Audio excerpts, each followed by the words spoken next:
Mayor, Council, this is the opportunity I have to come and talk to you about this year's year at the pool.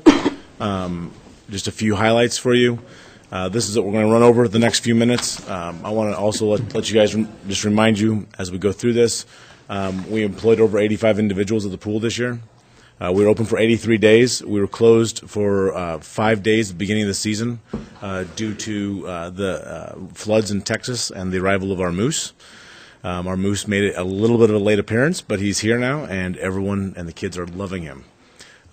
We were closed this year for 62.25 hours. Most of that time actually came, as you'll see, in August due to the smoky conditions that we had.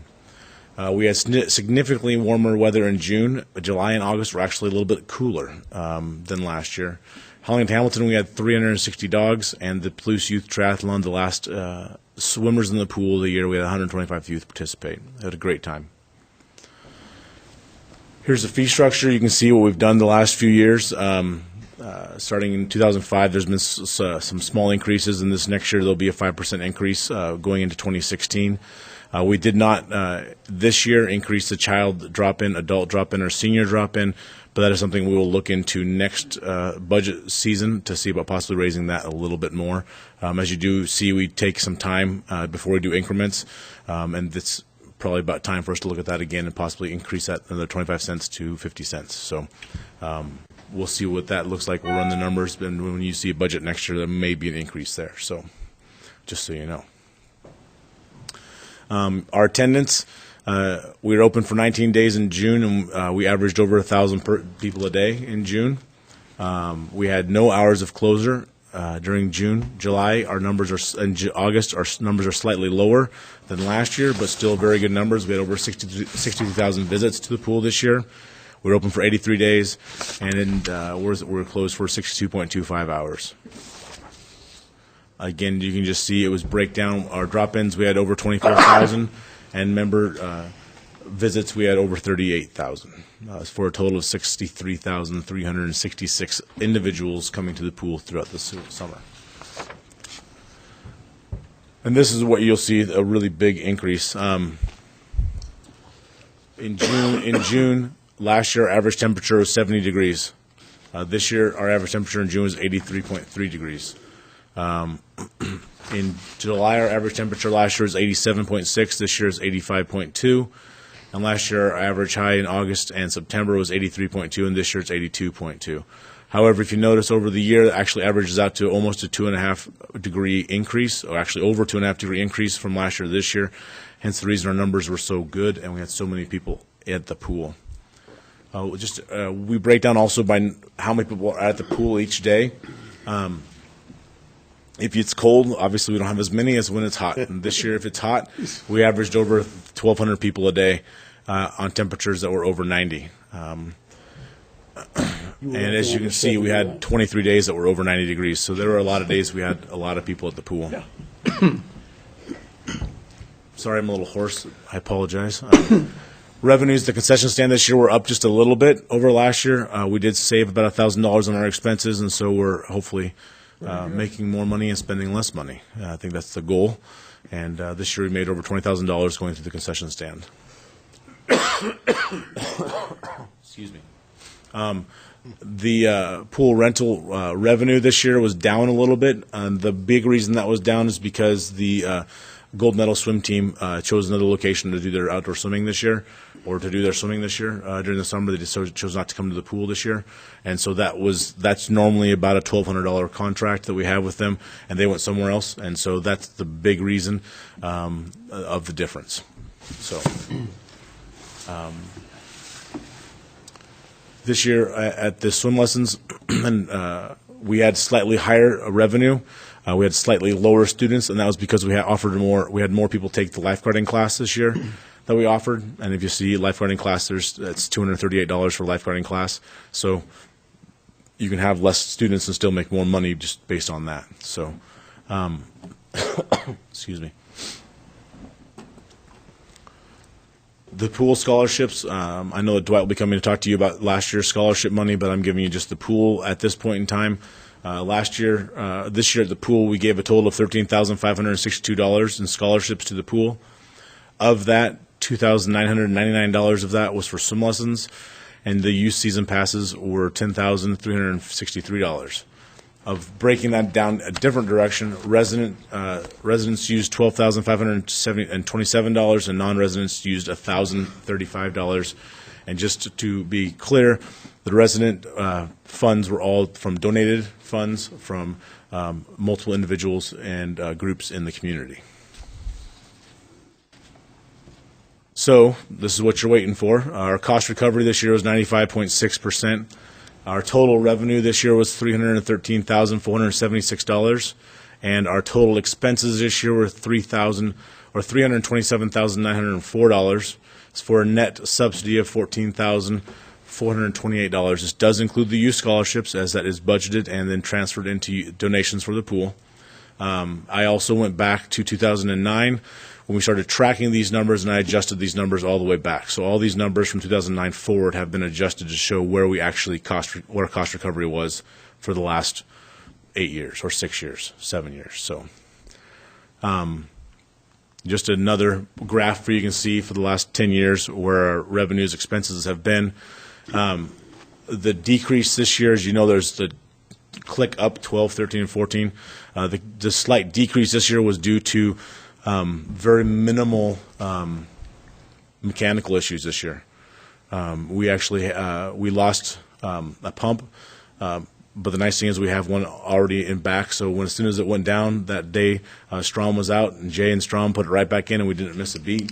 At the end of the year, we actually had some funds left over that we were able to purchase another backup pump for next year. So we have that sitting. It's ready to go. So if we were to lose a pump, we can quickly put it in, and we put that in place a few years ago, and it's paid off ever since we've had that in place. But that's the big reason why you see the decrease this year is due to we've had a great operational year this year. Mechanically, we had almost no issues.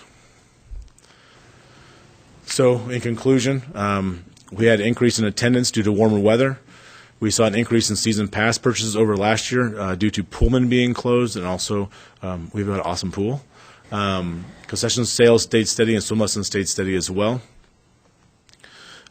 Just so you guys know, the additional expenses this year, the first one is included in the actual numbers for this report, which is this 20 pool lounge chairs that we purchased for $3,300. The roof repairs and the frog slide replacement with the moose slide were capital projects. That's not included in the subsidy in this. This is just the operational that you're seeing. So the roof repair cost total $61,000, and the new moose slide replacement of the frog slide, which is down at Wasson Carries, should you miss it, was $31,000. So if you need to go see the frog slide and give him a great big kiss, he's down at Wasson Carries. So you don't still have a pool. So looking ahead to next year, we will continue to keep recreational water illnesses out. If you guys remember a few years ago, we had cryptosporidium in the pool, and we were doing our diligence to keep that out. We'll work diligently to keep increasing revenue any way we can and reducing costs any way we can. And then also I want to say thanks to everybody in the city, for my staff that works directly for the pool, and all the support staff throughout the entire city for making this a great season. Is there any questions that I can add, sir? John. Yeah, Eric, as I understand it, then the city had to subsidize the pool by about $14,000? Yes. That's excellent. I can remember being on the council when that number was a lot closer to $60,000. I remember giving that report when the number was closer to $60,000. Yeah, and what you and the staff have done, excellent. Thank you. Jim, you had the concessions profitability there, where you make $20,000 on the concessions, does that go? That's not included in your profit loss statement, is it? So yes, it is. That's included in everything. So that's included. It's in the revenue. It's in the revenue, okay. And it's also in the expense. So that's a net. We didn't get $20,000 that we can apply to that. No, that's just off of what we purchased. We sold it then for that amount. Okay. That does not include staffing either. We spent this much money on concessions. We sold this much for concessions. It's gross. And Councilman Weber, if I could point out, I had no control over the weather. This year, the weather smiled on us. And this is one of those years that I've talked to you guys about many times. What happens when the weather's 85 every day? We need to make sure we have that money for lifeguards that we did, and we had the money we needed. So Interestingly, I went by a number of days that it was 90 degrees, and that place was so packed a couple of different times. I thought, geez, I don't know how many people you're supposed to be able to have in there with the max from if there's some fire code, but there was a couple times. I mean, it was like wall to wall, literally, people. Dan? Eric, I know early in the season you were looking for lifeguards pretty hard. Did you end up being fully staffed? we ended up being fully staffed. Yeah, that's why we offered 2 classes for lifeguarding, and then we also had a few of them that worked back till the end of the summer, and so that helped fill in the end. But I would encourage you guys, as you're out and about and talking to people, that we do offer a good summer job for individuals to get their career started. A lot of the lifeguards that are now in management or concessionaires are now in management have all worked their way from the beginning. Cassie Shireman has been here since the pool opened. So. Good. Walter? Mayor, following up on your comment about bodies at the pool, I talked to Eric today and asked him if he's hitting a maximum or not. He says, no, we've still got grass for people to get on, and you can still get in the pool without being totally on top of each other. So he's not real sure, if I understood him correctly, what the maximum may be. It's a lot of turnover during the day. People come, they go, they don't stay the whole time, but it's been really busy. I felt that we got a lot of people out of Pullman this year. I drove through the parking lot a couple of times and read license plates, and there were a lot of Washington plates, and because it was a Rainy pool that was shut down over there. Rainy was shut down, yeah. And Eric can correct me, but I believe what he told me was that he would like to think that the facility we've got will keep those people coming over here even if they get Rainy back open, which they've done. So it's a great job. When I asked him about his decreased expenses and so forth, he said it had to do a lot with not having breakdowns. I suggested he also use the line which he didn't use, which is good management. Doing a great job. And Don, if you didn't hear it way back there in the back, the subsidy this year was a little over $14,000. Well, the good news is, too, anytime we can snag somebody to come over from Pullman, maybe we can sell them something else here in town, too, the food, or stop by and buy something somewhere else. So that's always a good thing. Other questions or comments for? Good job. Thank you very much. Wonderful report. Eric, good job with your team.